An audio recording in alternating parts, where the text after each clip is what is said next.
کہ مرنے سے پہلے ہم سب کر لیں اس پہ غور. کتابوں کا خدا اور ہے، بابوں کا خدا اور. کہنے کو تو تھی سب کا اسلام ہے، لیکن کتابوں کا جہاں اور ہے، بابوں کا جہاں اور. اس عمر میں جو میرے پچھلے گزر چکی ہیں ان کے پاس کچھ بھی نہیں تھا جو آج مجھے میرے پاس انجینئر صاحب کی وجہ سے ہے. کہ اس حدیث کا مفہوم کچھ ایسے تھا کہ صدیوں کے اندر یا ایک عرصے میں اس طرح کے کچھ لوگ پیدا ہوتے ہیں، صدی کے آخر میں اس طرح کا. ہاں جی، وہ کچھ اس طرح کی ایک حدیث تھی جن کا موقع پہ جواب میرے پاس موجود ہے کہ آپ یہ کس طرز میں آئی گئی ہے بات، اور اس سے ریلیٹڈ پیچھے کتنی احادیثیں ہیں جو اس سے ریلیٹ کرتی ہیں. اس کو خود سے کسی نے نہیں پڑھا. وہ سب سنی کہتے ہیں کہ بھئی امام ابو حنیفہ یہ کرتے تھے تو بس ہم مقلد ہیں، اس کے آگے کوئی کچھ جاتا ہی نہیں ہے. بھئی وہ کہتے تھے کہاں سے کہتے ہیں. بٹ جب ہمارے پاس رسول اللہ کا ایک پلر موجود ہے تو ہمیں کیا ضرورت ہے کہ ہم ان کے پلر کو چھوڑ کے کہیں کہ نہیں ڈائریکٹ نہیں ہو سکتے. وہ عزت کا لیول جو انجینئر صاحب کا میرے دل میں ہے کہ شاید ہی کوئی جان سکے، یا شاید ہی میں اپنا دل نکال کے باہر رکھ سکوں کہ جو استاد محترم کے لیے اس دل میں عزت ہے. السلام علیکم بھیا. وعلیکم السلام ورحمۃ اللہ وبرکاتہ. ماشاء اللہ. کیا نام ہے بھائی جان؟ میرا نام ارسلان حنیف ہے اور میں لاہور سے رات کو پہنچا ہوں جہلم. ٹھیک ہے.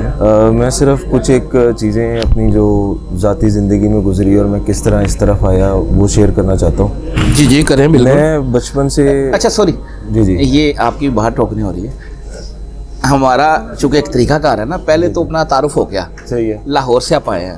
پہلے مجھے یہ بتائیں کہ آپ کا اسکول آف تھاٹ کیا ہے، کون سا مسلک، کون سا فرقہ تھا؟ ہم نے بیسیکلی گھر سے کوئی فرقہ اس طرح سے نہیں اڈاپٹ کیا تھا. ہمارے والد صاحب نے کبھی یہ نہیں بتایا تھا کہ ہم بریلوی ہیں یا ہم دیوبندی ہیں، بٹ ہمارے جو طور طریقے چل رہے تھے وہ بریلویوں والے تھے. سنی تو کہتے ہی ہوں گے. سنی تو آبویسلی سنی کہتے تھے، اور اس میں ہمارے جو ایریے کی مسجد ہے وہ بھی بریلوی ہے. اس میں میلاد ہے، ختم ہے، 11ویں ہے، وہ ساری چیزیں اسی طرح چل رہی ہیں. تو ہم بھی اسی کا ایک پارٹ تھے، وہ ساری چیزیں کیا کرتے تھے. بٹ اس میں ایک چیز جب میں نے 10ویں کی تو میرے ذہن میں یہ کھٹکتی تھی کہ کچھ تو غلط ہو رہا ہے. جو اہل حدیث ہیں وہ بھی حدیثیں کوٹ کر رہے ہیں، جو ادھر ہم سنی ہیں ہم بھی حدیثیں کوٹ کر رہے ہیں، تو یہ کیا چیز ہے، جو کیا ماجرا ہے یہ. اور میں اس تلاش میں تھا کہ مجھے کوئی ایسا بندہ ملے جو کہ حق کی بات کرے اور نیوٹرل بات کرے. ماشاءاللہ. اور یہ بات ہے کہ 2012 2013 14 کے اراؤنڈ کی. تو میں بہت ڈھونڈ رہا تھا کہ مجھے کوئی ایسا بندہ ملے، اور اس میں اللہ کی کرنی ایسی ہوئی کہ ریلز کے تھرو، اس ٹائم ریلز تو نہیں، جو بھی ویڈیوز سامنے چلا کرتی تھی ان کے تھرو مجھے انجینئر صاحب کا تعارف ہوا. اور دیکھتے ہی دیکھتے with the passage of time الحمدللہ ان کی تبلیغ سے اتنا فائدہ ہوا کہ الحمدللہ آج میں کوئی میرے سامنے بریلوی بیٹھا ہو تو میرے سامنے دیوبندی بیٹھا ہو، کسی بھی مسئلہ کا بیٹھا ہو، میں کسی قابل نہیں ہوں، بٹ پرٹیکولر ٹاپکس سے ریلیٹڈ میں ان کو بھرپور جواب دے سکتا ہوں، بھرپور بحث کر سکتا ہوں. اور میں سمجھتا ہوں اس میں پورا جو محنت ہے وہ صرف محمد علی مرزا کی ہے. انہوں نے وقت کے اندر جو کر دیا ہے آج کے زمانے میں. میری عمر 29 سال ہے اور میں سمجھتا ہوں کہ اس عمر میں جو میرے پچھلے گزر چکی ہیں ان کے پاس کچھ بھی نہیں تھا جو آج مجھے میرے پاس انجینئر صاحب کی وجہ سے ہے. سچی بات. انہوں نے عوام کے اندر وہ اویئرنیس، میرے جیسے یوتھ کے اندر وہ اویئرنیس پیدا کی ہے، دین کو سمجھنے کی، پرکھنے کی. سب سے بڑی بات کہ اب میں کوئی نعت اگر سن رہا ہوں تو میں صرف نعت نہیں سن رہا، میں اس کے بول سن رہا ہوں کہ وہ کیا کہہ رہا ہے، اس کے اندر کوئی شرکیہ بات نہ آ جائے. جدھر کوئی شرکیہ بات آ جائے میں وہ نعت بند کر دوں گا. اور اگر آپ اپنی نعتیں سنیں جو بھی ہمارے ہاں چل رہی ہیں، عموماً جو عوام کے اندر بہت مشہور ہیں، ان میں سے موسٹ آف جو نعتیں ہیں وہ شرکیہ الفاظوں میں استغاثے ہیں. نعتیں تھوڑی ہیں، وہ رسول اللہ سے مانگ رہے ہوتے ہیں. وہ مانگ رہے ہوتے ہیں. بھر دو جھولی میری یا محمد، اس طرح وہ سب مانگ رہے ہوتے ہیں. میں نے اس طرح کی ایک تو یہ تو ایک نعت چیز ہو گئی. پھر میرے آس پاس لوگ اس طرح کے ہیں جو کہ المدد یا غوث اعظم استغفر اللہ، اس طرح کی اسٹیٹس، اس طرح کی باتیں. میں نے ان سے جا کے بحث بھی کی، بٹ اس کا ایک ٹائم تھا کہ مجھے میرے بڑے بھائی سمجھایا کرتے کہ ارسلان بحث کا کوئی فائدہ نہیں ہے، کسی کے پاس جا کے کسی کو کہنے کی ضرورت نہیں ہے. بٹ میرے میں ایک وہ چیز تھی کہ نہیں، شاید میری وجہ سے کچھ ہو جائے. یہ کام بہت مشکل ہے جو کہ انجینئر صاحب نے کر دی ہے. میں سمجھتا ہوں جب میں نے یہ کرنا شروع کیا کہ میں لوگوں کے پاس گیا اور ان کو بات کرنی شروع کی تو الٹا آپ ہی برے بنے. مجھے ایسا کئی جگہ پہ معلوم ہوا. جبکہ اس کے اگر میں دوسرا پہلو دیکھوں تو الحمدللہ میں نے اپنے گھر کے اندر رفع دین سٹارٹ کیا. رفع دین ایک بڑی چھوٹی سی چیز ہے, ہمارے یہاں اس کو بہت بڑا بنا کے پیش کیا جاتا ہے, but still it's one of the thing. تو رفع دین میں نے کیا, میری والدہ نے اسٹارٹ کیا, میرے بھائی نے اسٹارٹ کیا, الحمدللہ میرے گھر میں اب سب رفع دین کرتے ہیں ماشاءاللہ, سب اس طرف آ گئے ہیں. میرے سامنے کوئی رفع دین سے ریلیٹڈ کوئی بات لے آئے, میں اس کو جہاں سے وہ آئے گا وہ میں پہلے بتا سکتا ہوں, صرف محمد علی مرزا کی ویڈیوز دیکھ کے, ان سے سمجھ کے, انڈرسٹینڈ کر کے. تو ان کا مرزا صاحب کا اتنا رول ہے آج, سب کے لیے نہیں کہہ سکتا, میری ذات کے لیے کہ الحمدللہ کہ مطلب یہ جو صدی کے اندر, شاید میں نے ایک حدیث اس طرح کی پڑھی تھی, میں حدیث کوٹ نہیں کروں گا کیونکہ غلط نہ کچھ آگے پیچھے کر دوں, کہ اس حدیث کا مفہوم کچھ ایسے تھا کہ صدیوں کے اندر یا ایک عرصے میں اس طرح کے کچھ لوگ پیدا ہوتے ہیں, صدی کے آخر میں اس طرح کا, ہاں جی, وہ کچھ اس طرح کی ایک حدیث تھی. تو جو امت کو جوڑتے ہیں. میں کوئی وہ نہیں دے رہا, بٹ مجھے ایسا لگتا ہے کہ جیسے جی جی آپ کی اپنی رائے ہے, بالکل صحیح ہے, انجینئر صاحب ہمارے پاس آئے ہیں. تو یہ ایک چھوٹا سا میرا تعارف تھا, اگر آپ کچھ اس میں اگر پوچھنا چاہتے ہیں تو آپ کائنڈلی پوچھ سکتے ہیں. بالکل آپ نے ٹھیک کہا. پہلی بات تو یہ ہے ارسلان بھائی کہ یہ جو تڑپ ہے نا, جب انسان کو حق بات پتہ چلتی ہے تو وہ کہتا ہے میں نے بھی دس دیا, ہاں جی ہاں جی ہاں ہوتا ہی ہے بالکل. لیکن یہ کرنا اس لیے نہیں ضروری, بس سب بات بتا دی نف, اس کے آگے آپ نے کچھ نہیں کرنا, اس کے آگے پھر آپ کو پتا ہے کہ کیا. ایک بات کہوں کہ ابھی میں لاہور سے آ رہا تھا جب, تو ٹرین میں ہم آئے رات کو, تو ایک ہمارے سامنے ایک صاحب بھی بیٹھے ہوئے تھے, انہوں نے بھی یہی بات چھیڑ دی اور باتوں باتوں سے ہی رفع دین کی بات نکل آئی. میں نے انہیں بڑا منانے کی کوشش کی, بڑا ان سے پوچھنے کی کوشش کی کہ آپ کوئی بات تو میرے سامنے لے کے آئیں. انہوں نے خیر اپنے پیچھے کسی عالم مفتی کو کال کی اور ان سے کچھ پوچھا, پشتوں میں بول رہے تھے, وہ پٹھان تھے, تو انہوں نے اس کو نفصلات اور اس طرح کی کچھ باتیں انہوں نے کی, جن کا موقع پہ جواب میرے پاس موجود ہے کہ آپ یہ کس طرز میں آئی گئی ہے بات, اور اس سے ریلیٹڈ پیچھے کتنی احادیثیں ہیں جو اس سے ریلیٹ کرتی ہیں, جہاں سے آپ کو اس کا متن واضح ہو کہ یہ کس متن میں ہے. بٹ انہوں نے میری بات سننا بھی گوارا نہیں کی, وہ کہتے ہیں کہ نہیں جی جو ہم کرتے ہیں وہی ٹھیک ہے. تو مطلب کہ مارکیٹ کے اندر لوگوں میں یہی رواج پیدا ہوا ہے, وہ اس سے ہٹنے کے جو ہے نا فی الوقت روادار نہیں ہے, بٹ الحمدللہ آہستہ آہستہ لوگ بہت آ رہے ہیں جو سمجھتے ہیں, جو اپنے عقل کا پردہ کھلا رکھتے ہیں. اگر آپ کے اندر ایکسیپٹنس کا مادہ نہیں ہے نا فرسٹ آف آل, تو آپ یہ چیزیں انڈرسٹینڈ نہیں کر سکتے ہیں. ایسا ہی سب سے پہلے یہ جانیں کہ ہم ایک ناقص انسان ہیں, کسی سے سنا ہے تو سنا ہی ہے, اس کو خود سے کسی نے نہیں پڑھا. وہ سب سنی کہتے ہیں کہ بھئی امام ابو حنیفہ یہ کرتے تھے تو بس ہم مقلد ہیں, اس کے آگے کوئی کچھ جاتا ہی نہیں ہے. بھئی وہ کہتے تھے کہاں سے کہتے ہیں, کوئی پیچھے کوئی ہے چیز جہاں سے وہ کہتے ہیں, ان کی حدیث کی کتاب ہے تو لاؤ, نہیں ہے. تو امام بخاری نے اگر لکھی ہے, امام مسلم نے لکھی ہے, ہمارے پاس اتنا صحاح ستہ کا مجموعہ ہے جس پہ امت کا اجماع ہے, تو آپ کیوں نہیں ان سے پکڑتے؟ جب ہمارے پاس رسول اللہ کا ایک پلر موجود ہے تو آگے 4 پلرز کو ہم انکار نہیں کر رہے, ٹھیک ہے ان کی اپنی خدمات ہے, بٹ جب ہمارے پاس رسول اللہ کا ایک پلر موجود ہے تو ہمیں کیا ضرورت ہے کہ ہم ان کے پلر کو چھوڑ کے کہیں کہ نہیں ڈائریکٹ نہیں ہو سکتے.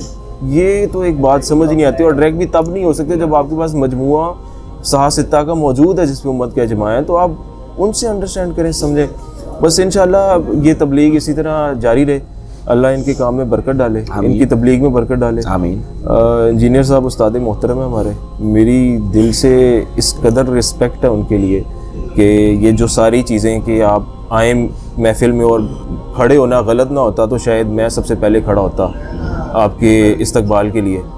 وہ عزت کا لیول جو انجینئر صاحب کا میرے دل میں ہے کہ شاید ہی کوئی جان سکے, یا شاید ہی میں اپنا دل نکال کے باہر رکھ سکوں کہ جو استاد محترم کے لیے اس دل میں عزت ہے. اللہ ان کو سلامت رکھے, ان کی تبلیغ میں مزید برکت ڈالے, اور اسی طرح آپ یہیں پہ رہتے ہوئے تبلیغ کریں, آپ کو کہیں آنے کی ضرورت نہیں ہے. جی کوئی آپ کے پاس آ کے آپ سے مناظرہ کرے یا واٹس ایور جو مرضی کرے, وہ اس کی مرضی ہے, وہ اس کی مرضی ہے. انجینئر صاحب آپ گھر گھر میں موجود ہیں, آپ کو کہیں اور جانے کی ضرورت نہیں ہے. الحمدللہ, شکر الحمدللہ کہ آپ ہمارے پاس آئے اور آپ نے تبلیغ کا کام کیا. جزاک اللہ. السلام علیکم. اچھا جی سلمان بھائی, گھر والا جو سین ہے وہ تو آپ نے بتا دیا, اب آپ کے جو فیملی کے باقی لوگ ہیں یا ریلیٹیوز میں سے ان کا کیا سٹیٹس ہے؟ اچھا, ان کا بھی بڑے مزے کا, یہ بھی تو بتائیں ذرا. ان کا یہ ہے کہ اب میرے جو ماموں ہیں, ان میں سے میرے ایک ماموں کے بیٹے بھی ساتھ آئے ہیں, آگے بیٹھے ہیں, تو میرے ماموں کے ساتھ جو ہے نا, میرے 3 ماموں اور ان کے ساتھ میرے بڑی تکرار ہوتی ہے اس معاملے میں, اور ہم بہت بحث کرتے ہیں, اور ہمارا بہت ہی پیارا رشتہ ہے آپس میں, محبت والا رشتہ ہے. تو ہم اکثر بیٹھ جاتے ہیں, میں اور میری خالہ کا بیٹا, وہ بھی ابھی یہاں بیٹھے ہیں, ہم 3 آئے ہیں. تو ہم دونوں اکثر ویکینڈس پہ بیٹھتے ہیں, اور انجینئر صاحب ہمارا ٹاپک ہوتے ہیں, اور ہم بہت چیزیں ڈسکس کرتے ہیں. پھر ہمارا کبھی اس طرح سے پلان بنتا ہے, کل اتوار ہے, چلو ماموں کی طرف چلتے ہیں اور بحث کرتے ہیں. مطلب بحث میں یہ ہے کہ ہمارا ایک فن بھی ہوتا ہے تھوڑا سا, اور حق بات کی ترغیب دلانا بھی. بالکل ایسے. تو وہ اسی لیے میں پاسبل ہے. اگر اس طرح سے جا کے آپ کسی کو تلوار ماریں تو وہ تو معاملہ نہیں ہو سکتا. تو پھر آہستہ کہ ہنسی مذاق میں اور بات بھی ڈیلیور ہو جائے.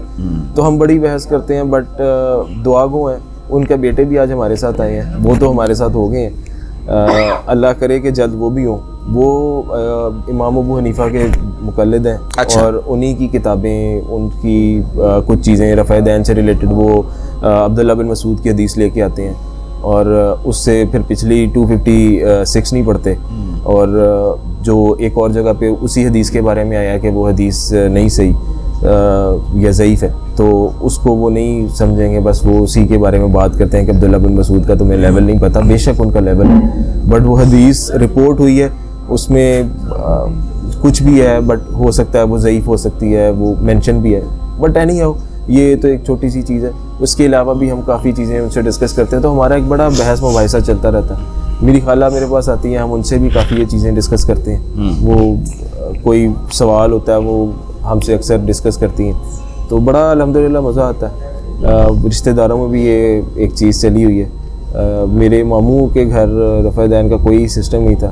ماشاءاللہ جو میرے ماموں کے بیٹے میرے ساتھ آئے ہیں, وہ اپنے گھر میں انہوں نے شروع کر دیا. دیکھیں دعوت کا رنگ آہستہ آہستہ جو ہے نا وہ سسٹم چل رہا ہے, لوگ ساتھ جوڑ رہے ہیں, اور یہی ہماری کوشش ہے کہ جتنے میکسیمم جوڑ سکیں. تو جی اللہ کرے کہ وہ جڑتے رہیں ساتھ. دیکھیں جو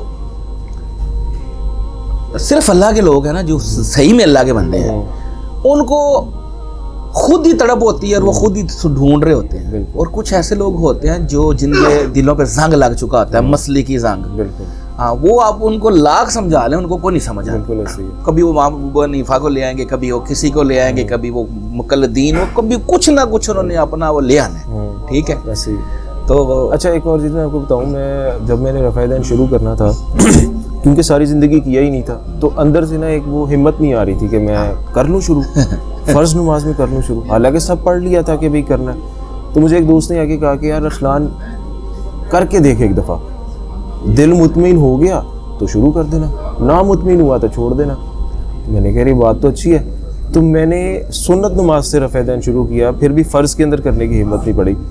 تو جب سنت نماز میں کیا تو الحمدللہ دل اتنا مطمئن ہوا آٹومیٹکلی کہ یہ مطلب جیسے میں ایک صحیح عمل کر رہا ہوں. اس سے پہلے میں اپنی جو مسجد میں میرے مفتی ہیں ماشاءاللہ, قرآن کا بڑا اچھا درس جانتے ہیں, بڑی بات کرتے ہیں, بریلوی مسلک کی مسجد ہے, قرآن پہ بہت محنت ہے ان کی. میں ان کے پاس گیا ایک دن, میں نے ان سے کہا کہ مفتی صاحب میں رفع دین شروع کرنا چاہتا ہوں, تو مجھے آپ گائیڈ کریں اس بارے میں, کیا مجھے شروع کرنا چاہیے یا نہیں کرنا چاہیے. تو مفتی صاحب کے پاس نا کوئی سالڈ چیز تھی نہیں, اور میں بڑا حیران ہوا کہ یہ مفتی ہیں. آج آ کے انہوں نے نہ صرف مجھے ایک بات کی, اسکنو فی الصلاۃ, بس. اس ٹائم مجھے بھی نہیں پتا تھا کہ اسکنو فی الصلاۃ کہاں سے آئی ہے کیا. میں نے کہا مفتی صاحب نمبر کوئی ریفرنس میں آپ کو بتاؤں گا. وہ یہ کہہ کے چلے گئے. اگلی بار میں ان کے پاس گیا ریفرنسز لے کے, میں نے ان کو دوبارہ روکا, نماز کے بعد ٹائم لیا, میں نے کہا آئیں بیٹھیں. تو میں نے ان کو اسلام 360 کھول کے مسجد میں بیٹھے ہیں, میں ان کو کھول کے دکھا رہا ہوں. میں نے کہا یہ دیکھیں اس کے اندر رفع دین ہے, یہ دیکھیں اس کے اندر رفع دین ہے, یہ دیکھیں. تو میں نے جب اوپر تلے کچھ حدیثیں سنا دی, ان کو پڑھ کے سنائی, تو انہوں نے مجھے دیکھ کے کہا کہ یہ کس ایپ سے آپ پڑھ رہے ہیں. میں نے کہا یہ اسلام 360. تو انہوں نے مجھے اپنا فون نکال کے دیا, انہوں نے کہا کہ یہ مجھے ڈاؤن لوڈ کر کے دیں. تو میں نے ان کو یہ ڈاؤن لوڈ کر کے دی, تو کہتے میں بھی اس کا مطالعہ کروں گا. تو انہوں نے مطالعہ کیا یا نہیں کیا مجھے اس کا نہیں پتا, بٹ وہ اس کے بعد ہوتا کہ میں ان میں کوئی چینج دیکھتا. میں بذات خود جان کے ان کے پاس نہیں گیا, کیونکہ وہ اوبویسلی ایک مفتی ہیں اور پھر قابل عزت ہے میرے لیے. تو میں اگر دوبارہ ان کے پاس جاتا تو پھر وہ اگلے کو شرمندہ کرنے والی بات ہوتی ہے.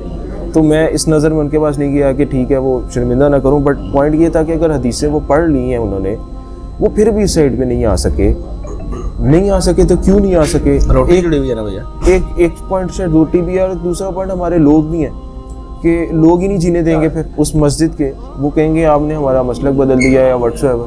تو میرے تو میں آپ کو بتاتا ہوں نا, یہ روٹی جڑی ہوئی ہے نا, اگر روٹی پوری ہو تو مسجد چھوڑ دے گا نا, وہ کوئی اور کام کرے گا نا. پوائنٹ ہے. ہاں تو وہ روٹی اگر اس کا ارینج ہو جائے تو وہ یہ چھوڑ دے گا نا, وہ کہے گا دوا کرو, نان کے پاس بیٹھے گا, حق بات کھل کے بتائے گا بھی میں اس لیے چھوڑ کے آؤں, یہ تو یہ لوگ ہیں. بات یہ ہے کہ سورس آف انکم بھی تو چاہیے نا, کہ نہیں چاہیے.